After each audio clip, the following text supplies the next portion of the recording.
Okay, here what we're looking at today is a carburetor for a Suzuki F6A engine, and that is a 12 valve cylinder head version.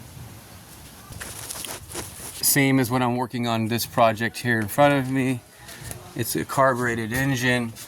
It's got 12 valves, 3 cylinders, and this is your layout. Happens to be your rear engine. Okay, in this video, we're going to go through the main functions of this carburetor. And let's start in terms of importance. First thing we're looking at is this idle mixture. When you start the car up, it activates a solenoid that turns on this fuel mixture richener, so it richens the fuel for the first 3 minutes of warm-up. That's what that is. It's electronically controlled. The next thing is this is your intake for fuel supply, and that's your return back to the tank. Okay. Here is your main idle adjustment screw here. And that directly controls this lever, which directly controls the intake side flap. So that's the core of vacuum right there. So you only want to use that as your final adjustment, because if you lift that up, you're blocking out any other adjustments that are available for you. And the next we're going to look at the choke mechanism. So the choke mechanism is over here, and that controls on the air inlet side of the carburetor. This is part of the choke assembly right here. This is your vacuum. It's not going to be activated unless you have vacuum. So once you have vacuum, that pulls this lever right here, which pulls the flap directly. And what controls that with this lever right here is this assembly right here. You can see that arm that goes across, and then all the way to here. It's like it's got a big huge spring in it, and it's controlled by this screw right here, that flathead screw right there. That is how you control this arm. And the correct setting for this arm is that when the engine is cold, like right now, it's cold, this E and that line should line up with this rivet right there. And this other line should align with that rivet right there. So it's almost perfectly aligned. I'll make a small adjustment to get that back in place. And that means when you turn the car on, it'll go into choke mode. And then it'll be in choke mode. This is also water inlet and outlet right here.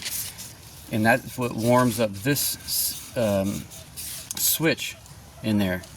And once this is warm, the switch will depress, and then the whole choke mechanism will release, and you'll be no longer be in choke mode. So that's the whole choke system.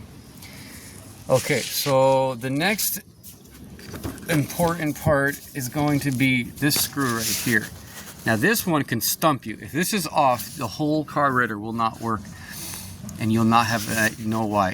And I've seen a situation like that where they thought the whole carburetor was bad. It was actually just this. Now, it's just quite simple. That screw adjusts the tension of the cable. The cable goes right here. It sits in there.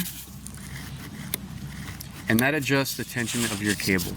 Don't use that for idle adjustment. Only use it to make your cable sit snugly.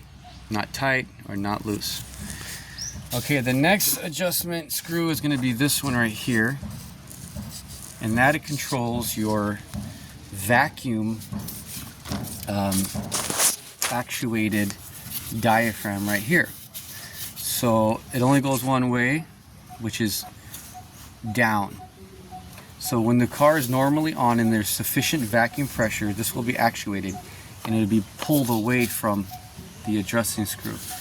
So what that effectually means is that if your car starts to lose vacuum, starts to struggle, it starts to bog, this is going to come up and it's going to lift it, and it's going to give you more gas to your engine and get the car from choking out. And So that's what that does. So this goes straight to your, we could actually go to here. And the next adjusting screw is this, where is it? This one right here. Okay, so that adjustment screw is for this diaphragm. And this diaphragm is the opposite of the other one. This one, when you have vacuum, it's going to lift up the acceleration. And that is for your air conditioning. These two lines go, one from the engine, the other one to the AC solenoid actuator. And whenever your engine is turned on, it'll appropriately give a message to either to give you more gas so that your car is compensating for the strain that the AC is taking on your engine. This will pick it up just enough, especially when you're at idle. It'll pick it up so that your car has enough power to power the air conditioning. Okay, and let's see what else we have here.